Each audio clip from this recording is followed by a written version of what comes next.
Come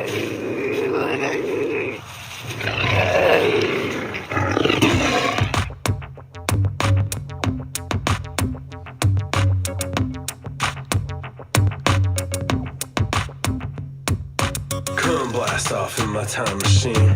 Third eye feeling like an Evazine. Blast off, blast off, blast off, blast off.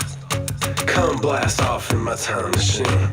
Third eye feeling like an Evazine. Blast off, blast off, blast off, blast off. Blast off on another episode of Hero Paranormal Podcast. My name is Ryan, the original outlaw of the airwaves, bringing you another episode tonight. We have an amazing guest today. On today's episode of Hero Paranormal, we have returning guest Mark Parra, world-renowned Bigfoot researcher, president of Colorado Sasquatch Research, and Mark is consistently in the field, doing what he does best, with frequency, consistently finding habitats and structures created by the region's most elusive inhabitants, Sasquatch, the legendary, mythological, and controversial cryptozoological creature, which is reportedly sighted thousands of times a year in the United States alone, let alone the world.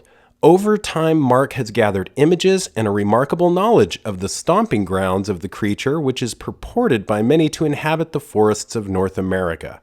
The ape-like creature with human-like traits which seems to defy explanations.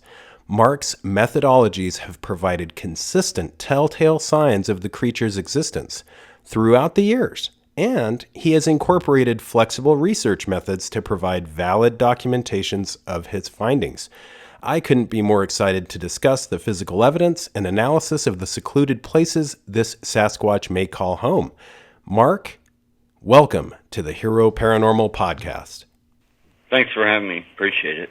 Absolutely. Mark, gosh, I'm so excited to talk to you again. It seems like Bigfoot has really kind of blown up on the scene. There's been a lot of new developments in the field. And with that being said, Mark, what sparked or started your fiery journey of tracking and documenting the most elusive ape-like creature in North America? Well, I used to work a lot of graveyard shifts. I needed something new in my life. So I was listening to Coast AM a lot, and this was back in 2010. So I decided I want to be get involved in that and go looking, since I live in Colorado in the Rocky Mountains, and I love the backcountry. I own a lot of four-wheel drive Jeeps and so forth. So over the years, I know the Colorado backcountry and how to get to some secluded places, but it never really occurred to me that that Bigfoot was out there. It just wasn't in my mind. And because I've been listening to Coast AM on a lot of these shows, I just decided I was going to go looking. Bottom line, and so I basically did. Just the basic investigative work of looking for Bigfoot reports online. Subsequently, everything that's out there on the BFRO basically was a little bit too far for me to drive into the mountains. If I was going to be involved in this, I didn't want to have to travel 2-3 hours into the mountains to get to a location to try and see if I could see or get a Bigfoot on video. So basically, it started as just something fun I wanted to be involved in. And then I had my first sighting in February of 2010 in a small state park outside of Castle Rock, Colorado. And from that point on, it consumed my life for some 12 years now. And Susan joined me, my partner, in 2016, and we expanded the research out of that state park and took it to several locations across the eastern front range of the Rockies, known as the Palmer Divide. And we located several locations that had enough evidence, on-the-ground evidence, for us to, start opening up different investigations in different places and visit each of those locations at different times to try and determine when they're the hottest so that we can start doing more gifting and things like that. That state park in 2010, some kind of weird news just came out today that kind of surprised me. Currently, the the county, Douglas County, Colorado, is going to start doing more archaeological digs inside some of the rock shelters and caves in the park. So that's kind of interesting news. I don't know if it has anything to do with the work I've been doing for 12 years and everything, but it's kind of strange that archaeologists are going to start digging in the caves in there again for artifacts. That's very interesting. And yeah, you mentioned something called gifting. Can we go into a little bit of that for our listeners so they understand kind of what that's about? Sure. Back in 2010, after I had my first encounter, part of my initial way that I was going to investigate this was what everybody else was doing out there in the research community, in the field research community, was gifting. Some people had their own methods and so forth. I have a Native American friend that was friends with our dear friend, the late J.C. Johnson. Mm-hmm. And he had turned me onto the fact that they really, really, really love corn, and sweet corn if you can get it. So that's where I started. I started really focusing on the collection of DNA, not right away in 2010. This was much later.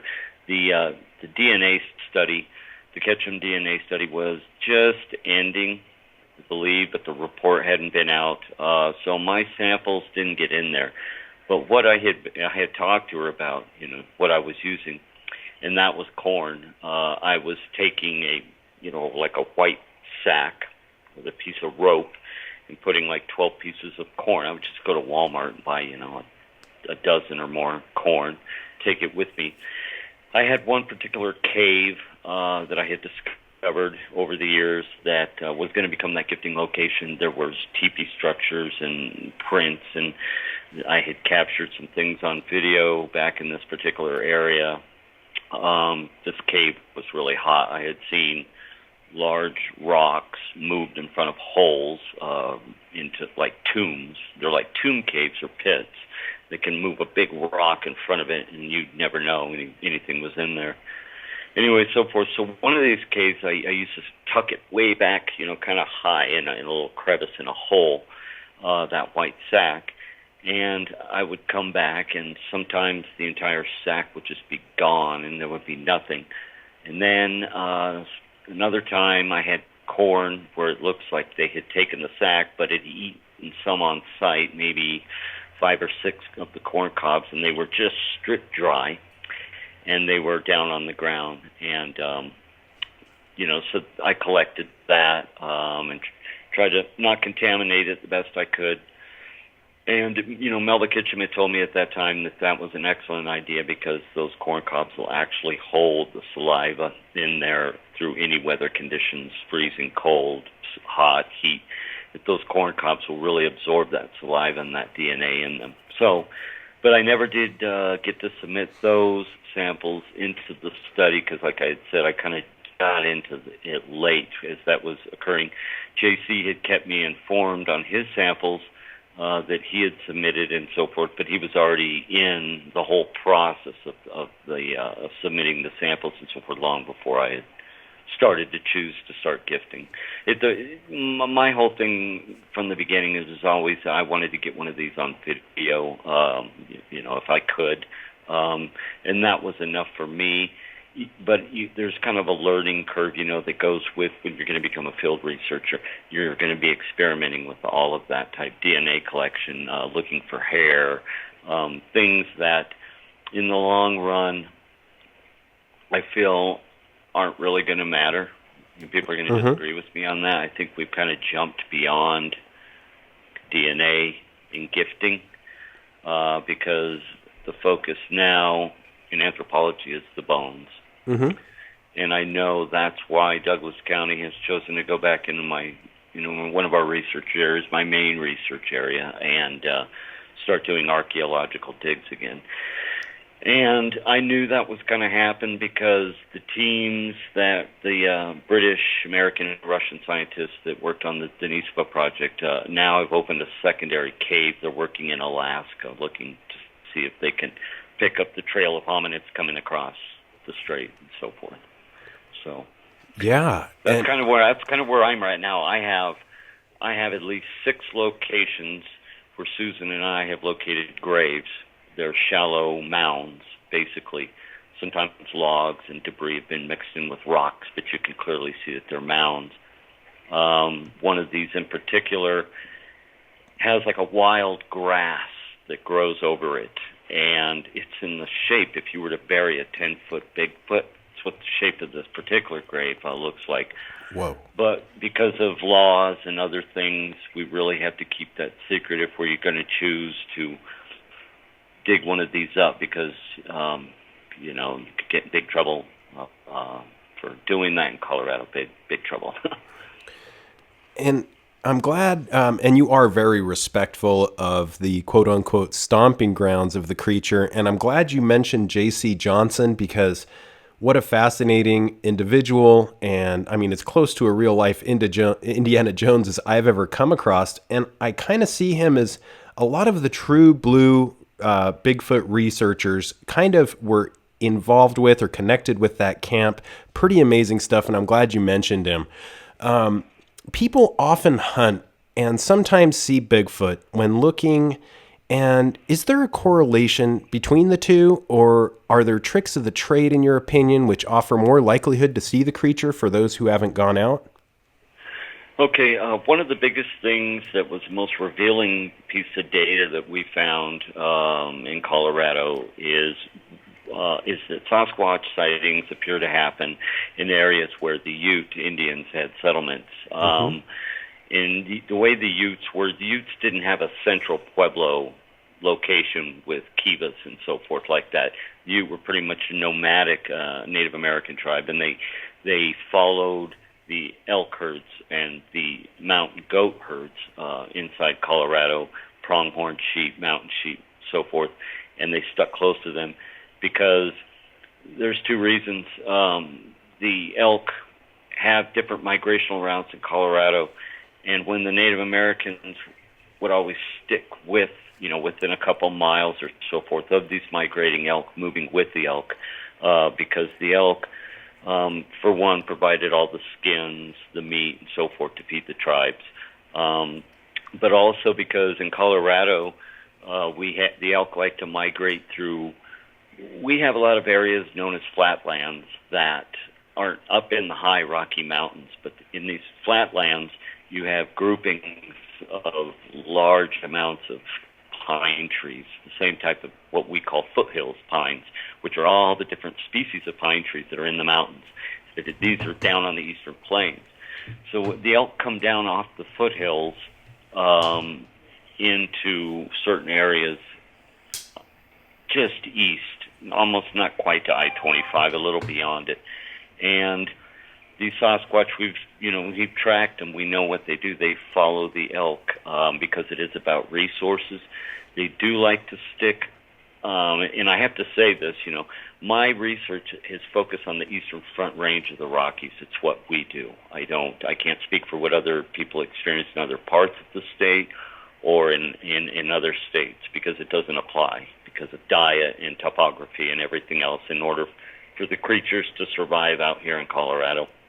So everything had to be based around that. And what we found is that, yes, it is about resources. It's kind of a disturbing fact that me and Susan have discovered that in the different places. These creatures do not build structures to communicate with us. They have a completely different world going on. They build the X's and the arches and the other tribal type symbology to ward off interlopers, because it is about a fight for resources. And so if you have a group of Sasquatch in one area that have been there for a while, and there's enough habitat to support maybe 2 and maybe a child, because they don't want to burn out an area. These creatures are the world's greatest conservationists, so they'll take care of the area and just won't burn it out and eat all the small game and so forth. In fact, in some areas we found they do work with beavers close to beaver dams.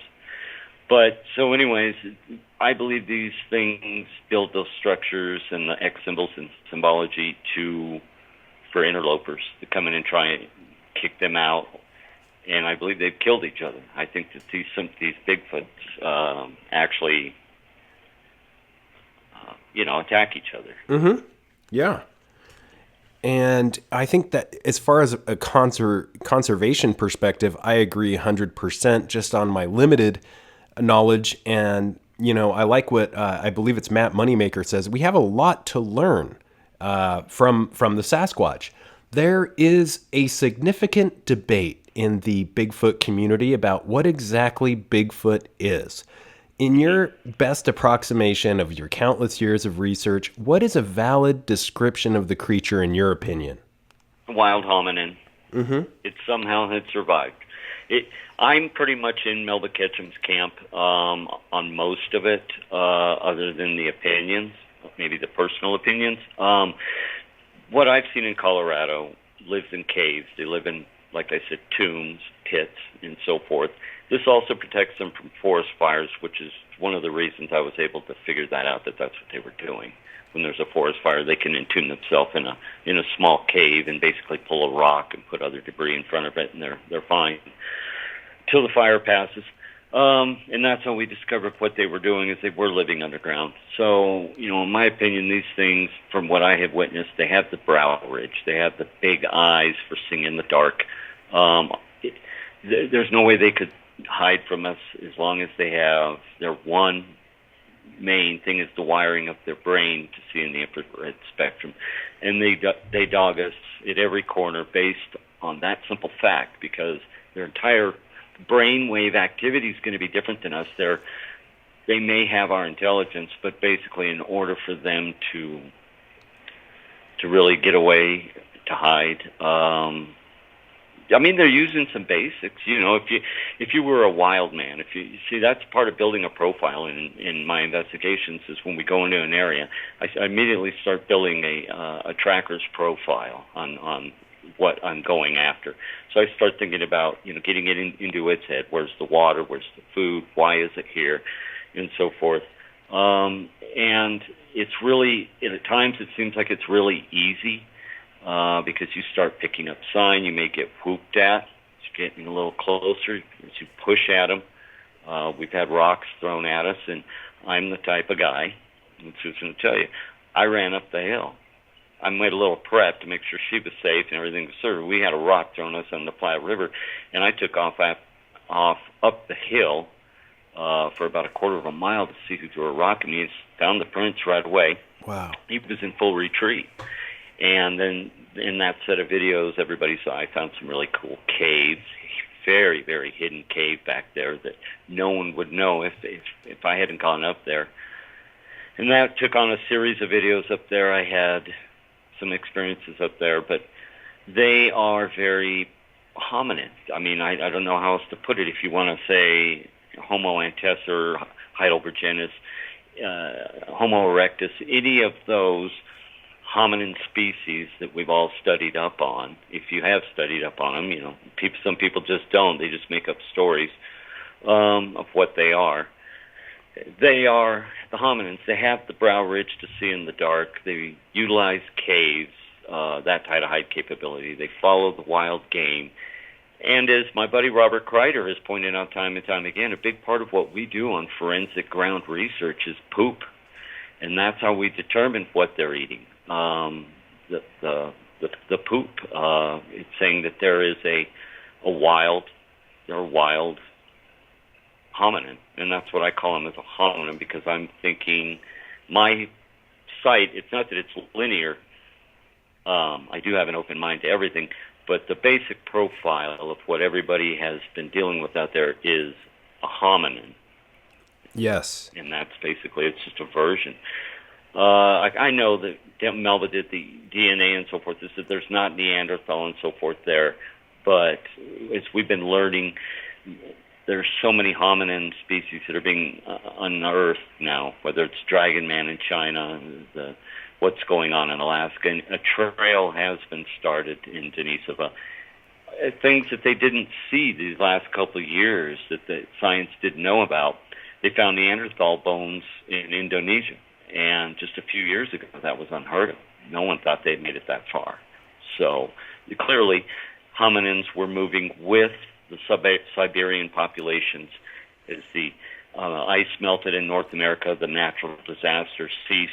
They were able to come across the Bering Strait with those Native American populations, because a lot of people don't understand that's what came down out of Siberia.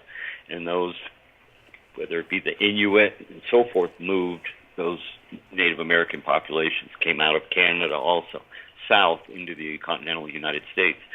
So the timeline that was given in the Ketchum study for when this thing came about was just about in that timeline when the native migrations came through, which was about 15,000, 20,000 years ago.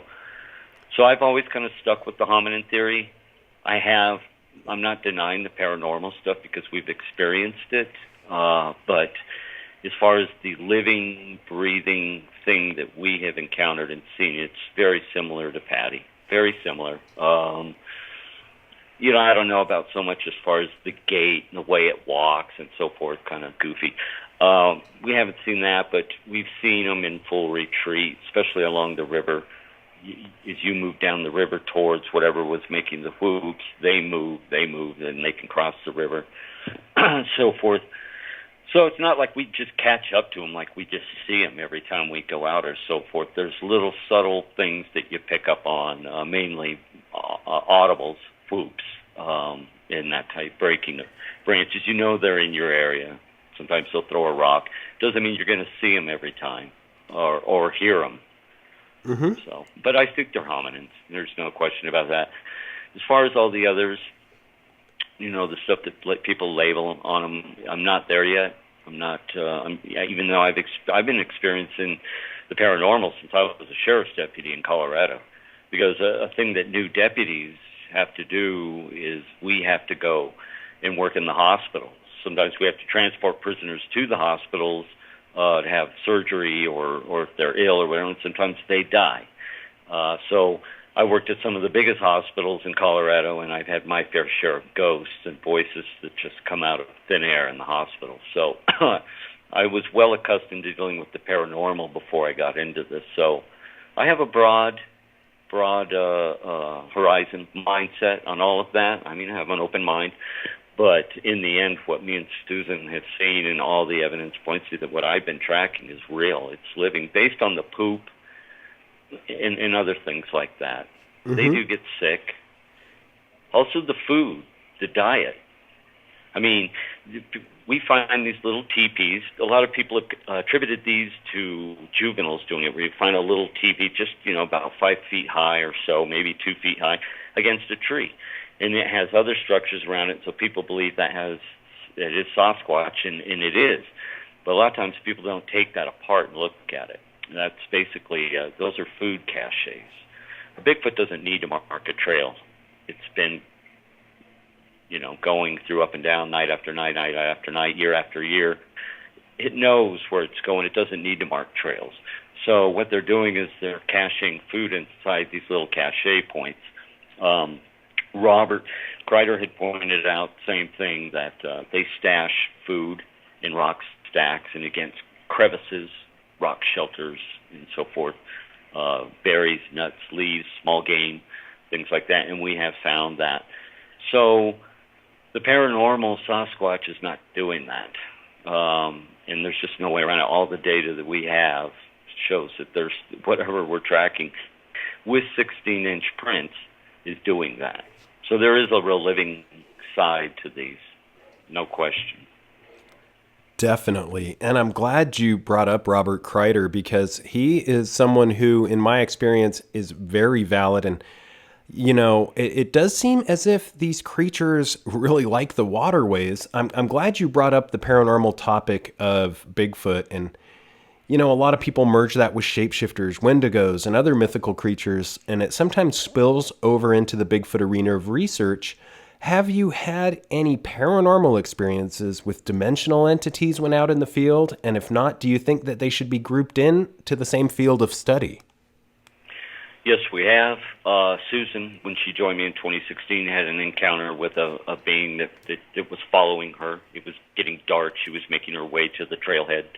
And she turned around and got its picture. we did the analysis on that picture, and it looks like a big, giant, 15-foot tall, huge, massive Bigfoot smiling at her, wearing a necklace. Crypto Four Corners, some of their people also did work on the photograph. They looked at it, made sure we weren't photoshopping or pulling any of that type of stuff. And they did the breakdown and liked what they saw. I didn't know what to do with those at the time, coming from my background. So we consulted some psychic friends of ours here in Colorado, and they helped us through the process. Susan actually is very psychic herself. She has a background in a lot of everything from remote viewing to parapsychology to so forth. She's very educated on just about all of that and the paranormal topics. So, but we always need help. You need second, third opinions and so forth. So we took the pictures that we had been capturing, and it wasn't just one time. I had caught several strange-looking, like demonic bat-looking creatures out there. Turns out, it sits on a graveyard. There is, I guess, what people would call a natural portal there, but the Native Americans would move through there, but they didn't like to hold up there for too long. Something was scaring them out of there. I believe that there was a pre-Apache civilization that existed in there, because the artifacts seem to suggest that. Goes back, the artifacts that the University of Colorado has done in the area go back to the Archaic period.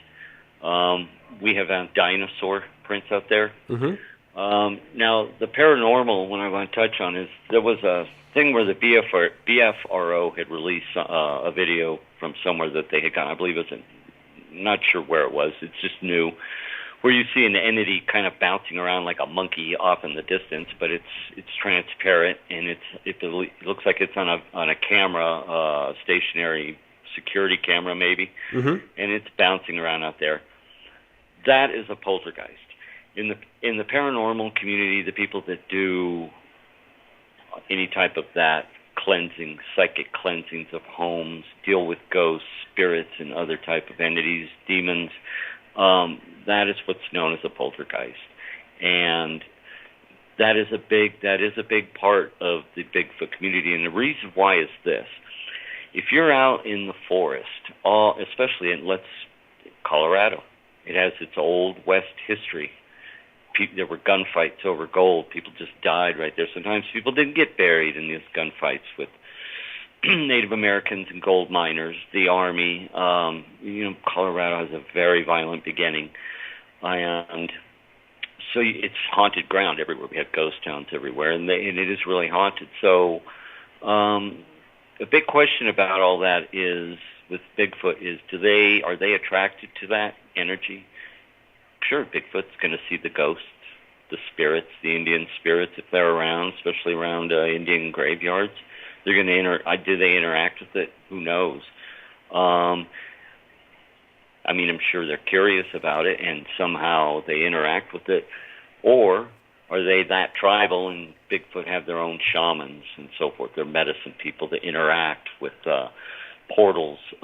Because the thing about that thing with the paranormal is the ground, and I'll just come out and say it, the state park that we work in is called Castlewood Canyon State Park, and it's a set of canyons that were used by Native Americans eons ago to bury their dead, do ritual, and so forth. The area is extremely haunted. It sits on a ley line. Everything that it sits on has to do with what's there. The state park itself promotes itself in the Colorado parks as the most haunted state park in Colorado, but the rangers and the county attributes it to a gentleman that they found with his head ripped off and his arms and his legs underneath the bridge, and I believe it was, I don't have my notes, it's 1964, I believe. Anyways, and that's before the park had really opened, very rural area. Nobody ever was tried or convicted in his murder. I knew it was that the Bigfoot had moved through the area in the first place. So, we have experienced different stuff, and we usually capture it on camera. Well, we have had other paranormal experiences in different areas, but here I had to come to a determination to figure out what was showing up on our camera, because we would go out, and I've always done what I've always done, the same as like Timber Giant, Bigfoot, or other guys that do field research with a video camera. I just go out there, turn my camera on, and do a split, a segment, and walk around and show you an area. And if I found something odd, I'll show it on the video and so forth.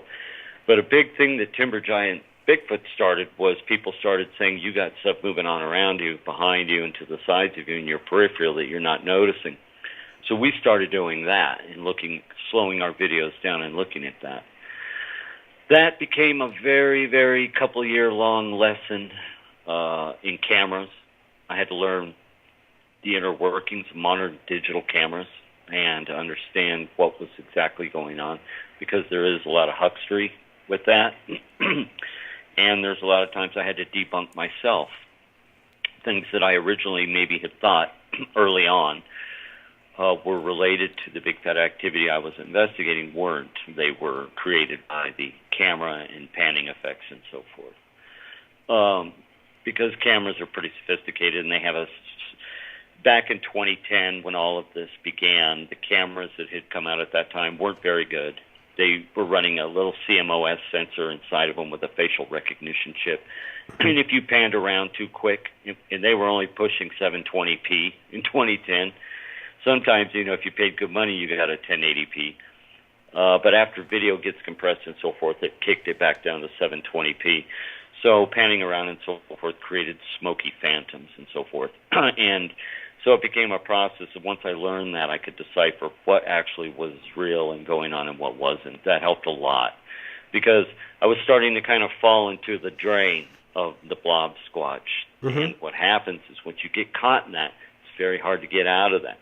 So in order for me to do that, I had to go back to the beginning and focus on the forensics of basic tactical man tracking. And that was that. Yeah. Mark, before, I'm glad you mentioned some things. Before the show, I sent you a couple of links to some new photos and videos being analyzed by the community, and your opinion means a lot to me and others. In your approximation, there's been a lot of new stuff coming out, and what you mentioned about the guy getting his head ripped off reminded me of a very odd story you may have heard of. I believe it was marijuana farmers up in the Northeast who encountered kind of a similar scenario, and they called law enforcement, which is sort of against what marijuana farmers do. But there's a lot of new photos and videos and situations being analyzed by the community. A lot of it seems very interesting. What are your thoughts on a lot of the new info coming out? Well, as I brought up the new video that the BFRO had posted, that's a poltergeist. Any ghost hunter is going to tell you that that's what it is. And it's kind of replaying whatever it's doing by hopping around over there like a rabbit, whatever it's doing in the distance, messing around on the ground. So I had made the comment on whatever group I had commented, I forgot it was this morning. I said, I got $100, his grave is nearby. Mm-hmm. You go poking around, you're going to find a little grave, and that's what that is. And his spirit is restless and still there. Because it opens up a whole Pandora's box. But when you're a paranormal investigator, you kind of have to categorize things and put them in the right place, because what happens is it's called the flights of fancy. And your imagination will just take off in all kinds of directions, and things are coming at you because of that information is coming at you, and you're not deciphering fact from fiction. Sure. And that happens. That's just part of trying to explain. Humans always trying to explain the paranormal.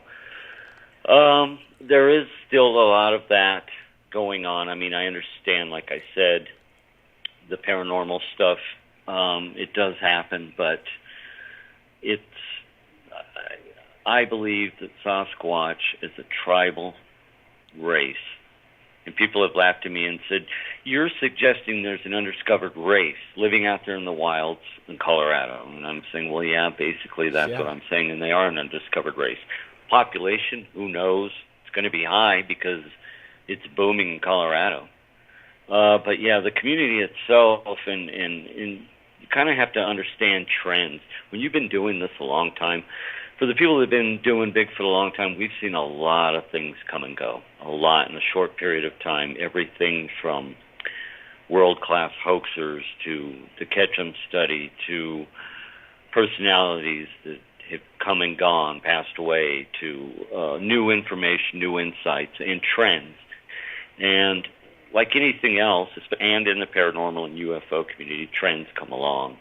And sometimes you're not exactly sure where they came from. When things get too out of control like that, and people can't make a sense of really what they believe, like, ascribing the Nephilim from the Bible to Sasquatch, and a lot of the people that have done that haven't done the homework on hominins and so forth. They haven't done the scientific. They're not even aware that the Chinese found Dragon Man or new hominin species in Germany have shown up. They're not even aware of that. And all of that has to do with what we're dealing with here, because it's not some... yes, there are the Native American stories. People always refer to that and say, well, the Native Americans that I know said it's a spiritual being and it's not real.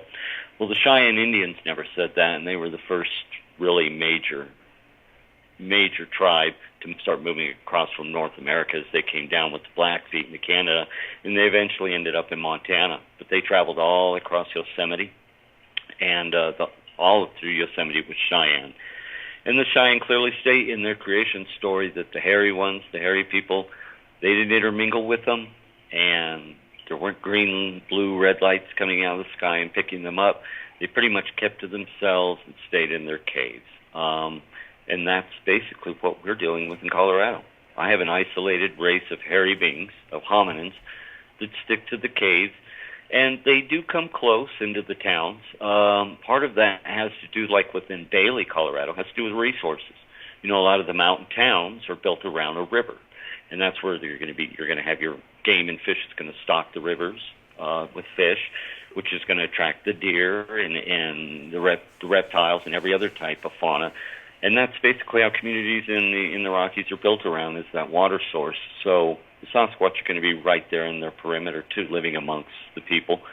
So they get close enough because it's a sharing of resources. That's why they're there. But it's not brain surgery. Like I said, the other paranormal stuff has always been there. Me and Susan have been to some places in the Rockies where the historical content is really rich. I mean, a lot of outlaws and gold miners, stuff like that. We've actually seen... Well, Susan actually saw this. We were standing on the banks of the Platte River, and she said, look, over there, do you see that? And I said, what? And I didn't see anything. And she said, there's a Native American man in just a loincloth, and he had long black hair, and he was just standing there staring at us, and he was pointing at your shirt.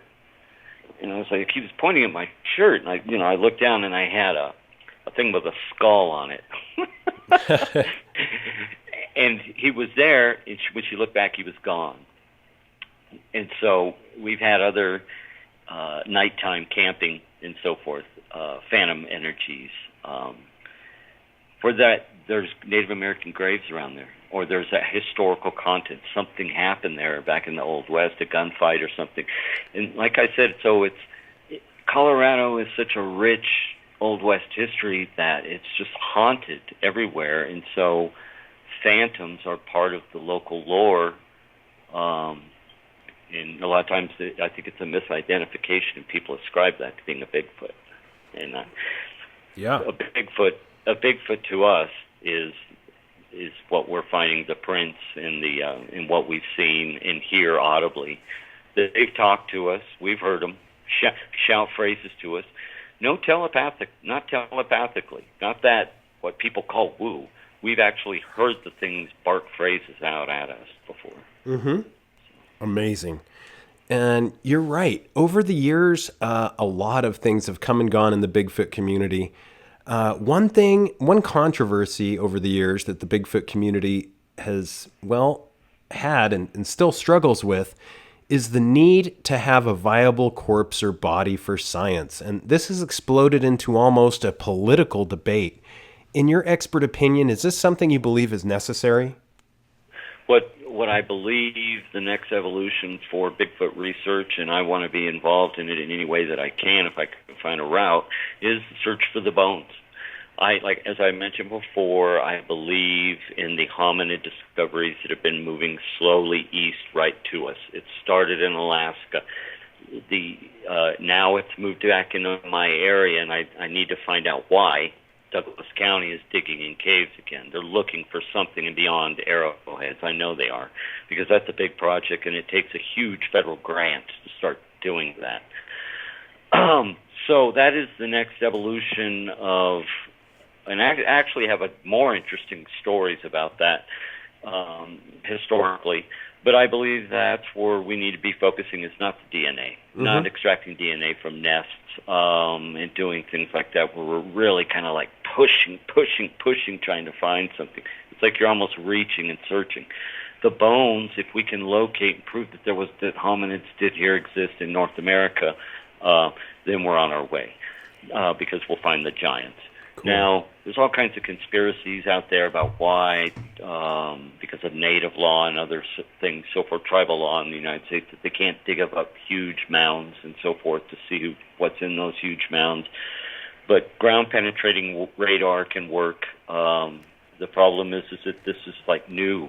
This is almost like virgin territory, because there hasn't been a whole lot of archaeology for this type stuff in North America, hominology. Typically, what archaeologists and anthropologists do is they're looking for pottery shards in baskets.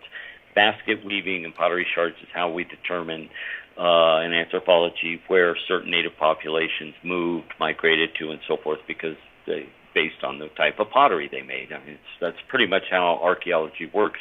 They have not been looking for the bones of a buried hominin, like Homo heidelbergensis in the Pit of Bones in Spain.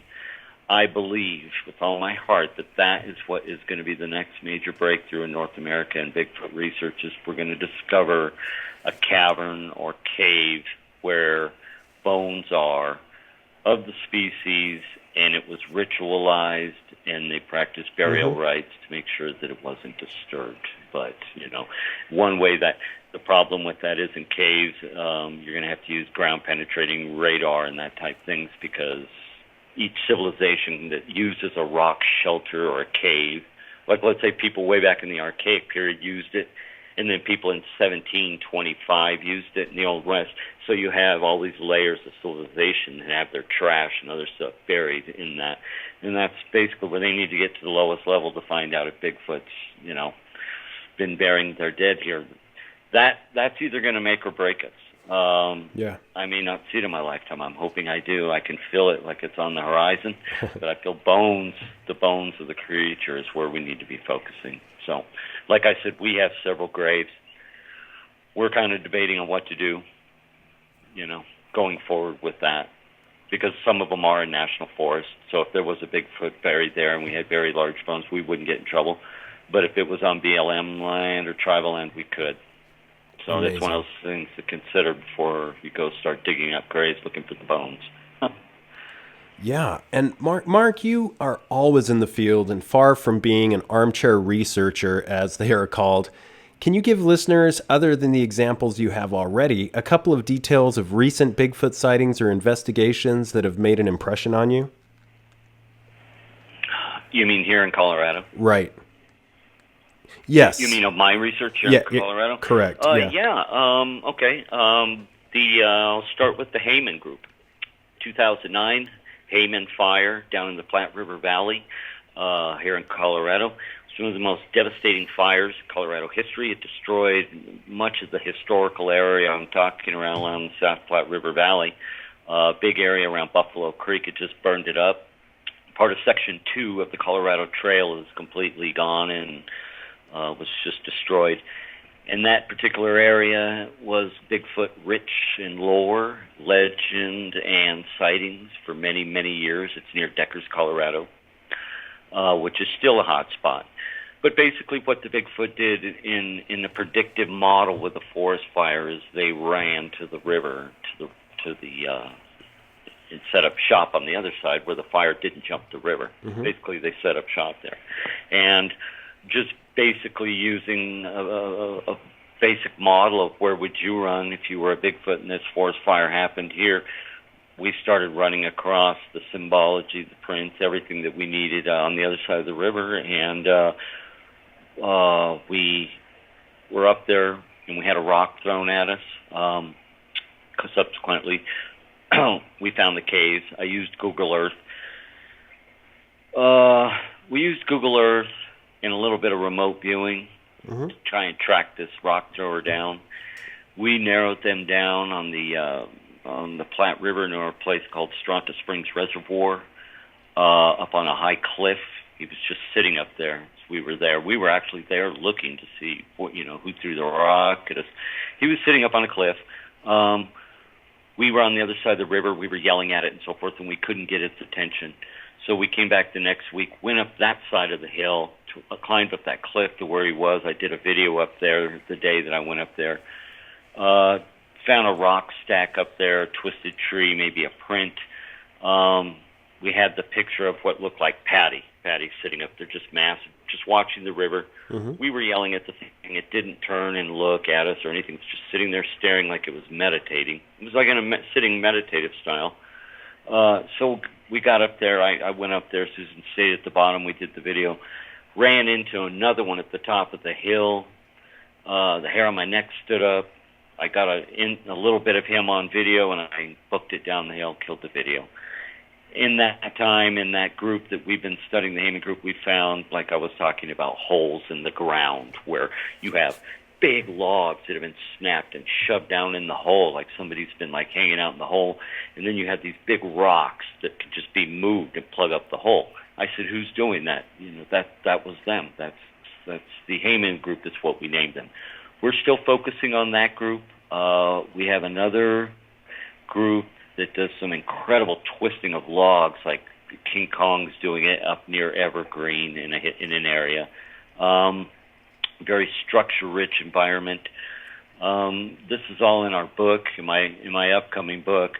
All of these locations, I don't name them specifically, all the locations, for privacy reasons, but I give you a pretty good idea because we are working along the Front Range of the Eastern Rockies. So my area stretches from about Monument, Colorado, down south of Castle Rock to about Evergreen, and then west as far as Kenosha Pass, Bailey area. So that's about the areas that we cover. We hit up our hottest areas first, but we've kind of taken a little time off post-lockdown and so forth. I really wanted to do this book and get it out there because I have so many pictures, so much data, and so much stuff that's starting to get lost. And so it was time. It was time to tell the story of the first 12 years of doing this in Colorado.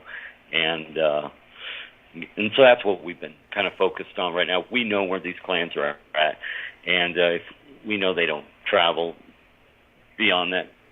The rule of thumb for us in Colorado has become, the elk, the resources is their fish. They really do love fish.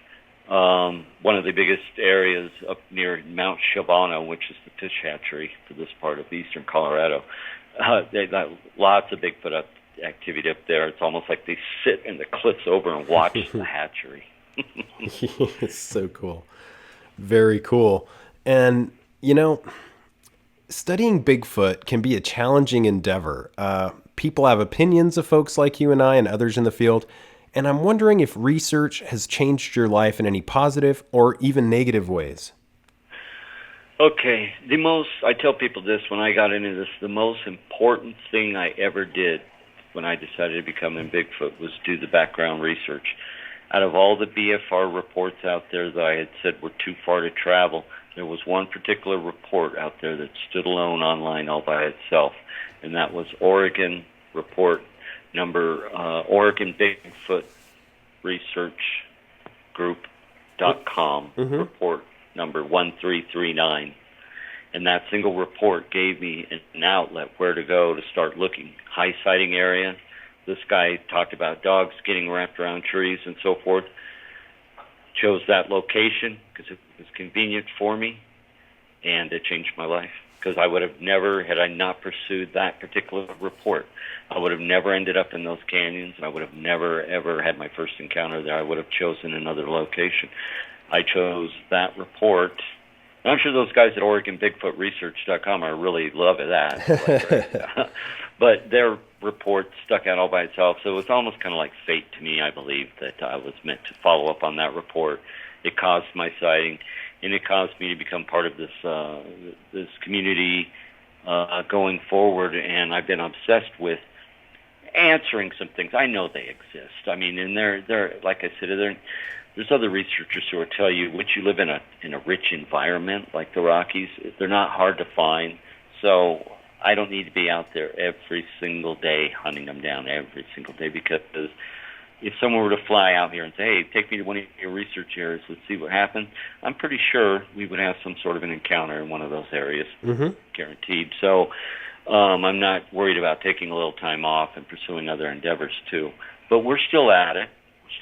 Me and Susan are going to continue on even after the book endeavor, because we're not really book writers, but, again, it had to be done. So that's what's coming up. And then I need to buy me an RC car, a nice one. I've been looking at some with the cameras and the lights all set up on it, because I need to get in some of these pit holes. Yeah. I'm not brave enough to go crawling down into them like some other people would be. I don't just go down there with a helmet light. That's not something I want to do, because if you get bit by an animal or something, then it's just a whole host of other problems. So, I utilize technology the best I can. I also want to, we're working on getting a drone. I want to add drones into the mix for coming in our next number of years doing research, so that I can get up into high cliffs and areas and check areas like that where it would be too hard or too long to climb to. Yeah. So drones and RC cars, that's going to be next on our list. Now I got a Skype. Yeah. And, it does seem like the technology is making it a little bit easier to, or at least it's offering new angles to research. You are beyond doubt one of the most influential researchers in North America, Mark, and it's always good to touch base with you and get updates in the field of Bigfoot research. I can't thank you enough for taking the time out of your day to talk to me again. And for our listeners, where can they keep up with findings and everything you're doing? And I'm really excited about the book coming up. Yeah, well, it's just my Facebook page. I have an open group, Sasquatch Researchers of the American Southwest. That's an open group on Facebook. And then I have the Colorado Sasquatch Research. I just started like a little science page, but I don't update it very much. But you can reach me on Skype now, too, at Mark Parra. So the book... we're having some technical issues because self-publishing is not an easy thing to do, but it saves you a lot of money. So we're dealing with some issues on that, but I'm hoping by the end of August, I want to do I'm going to premiere the book and so forth when I'll launch it. So I'm going to have prizes and so forth, signed copies and some T-shirts and so forth to do it. Because it's not about me, and it's not about me. He wants to be a big book writer or whatever. The story had to be told of the research, all the data that I've collected over 12 years, and Susan, joining me, that we have on the eastern front range of the Rockies. That is our location. That is where we have researched. So everything in it is going to be our experiences and our opinions based on those experiences, and doesn't apply to, let's say, Florida or what somebody experienced in Michigan or Missouri or wherever, because the diet's different. They don't have mountain goats there, rams and so forth that the Bigfoot feed on here. So everything is completely different in that respect. So it's a Colorado-based book. So I'm not out there, trying to preach or tell people how it is with Bigfoot. I'm giving them, basically the gist of what it is here in Colorado, and what we've discovered over that period of time and going forward. Very cool. Yeah, we're looking forward to it. Great idea. And yeah, it's really something that I think a lot of people will welcome in the field. And maybe we have to do like GoFundMe to get some drones and some of these RC cars, because I mean, you are consistently finding habitats and structures, and I can only imagine how that technology will help you. The only reason that I haven't gone to thermal is not just the price; it's because the credibility of it. Yeah. Because there's no definition in it. If you think about it, how easy it is to hoax a thermal. Yeah. It's pretty easy, actually, depending on what you're using, because it's basically just a heat signature. And so I kind of shied away from that, because if I was to get something on thermal, it would be ridiculed and dissected up and down a million times. So I try and keep it in the daytime, if possible, so that there's less room for introspection, where people think that it's contrived in some way or the other. So true. But drones are good. I need to get and see what's up on top of that cliff up there. If there's a cave or something, decide if I want to try getting up there or not. Saves you a lot of time in that respect. A ton of time. So true. So very cool. And I can't thank you enough for taking time out of your day to talk to us about Bigfoot research. And I hope we talk again. I know my listeners love it, and they love everything you're doing. Thank you, sir. I appreciate it. Anytime you want to chat, I'm always available. Looks like the chats are starting to open up. More people are getting Skype, so we're going to start seeing a lot more different shows like this now.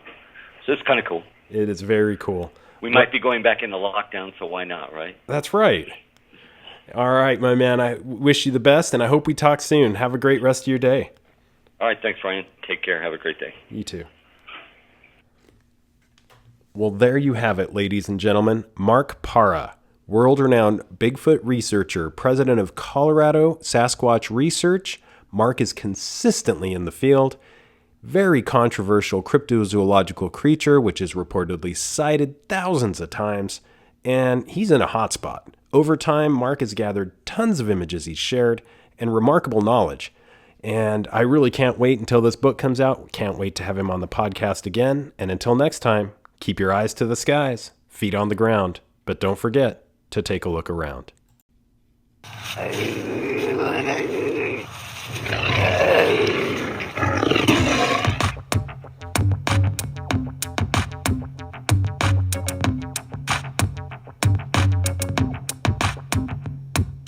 Come blast off in my time machine. Third eye feeling like an Evazine. Blast off, blast off, blast off, blast off. Come blast off in my time machine. Third eye feeling like an Evazine. Blast off, blast off, blast off.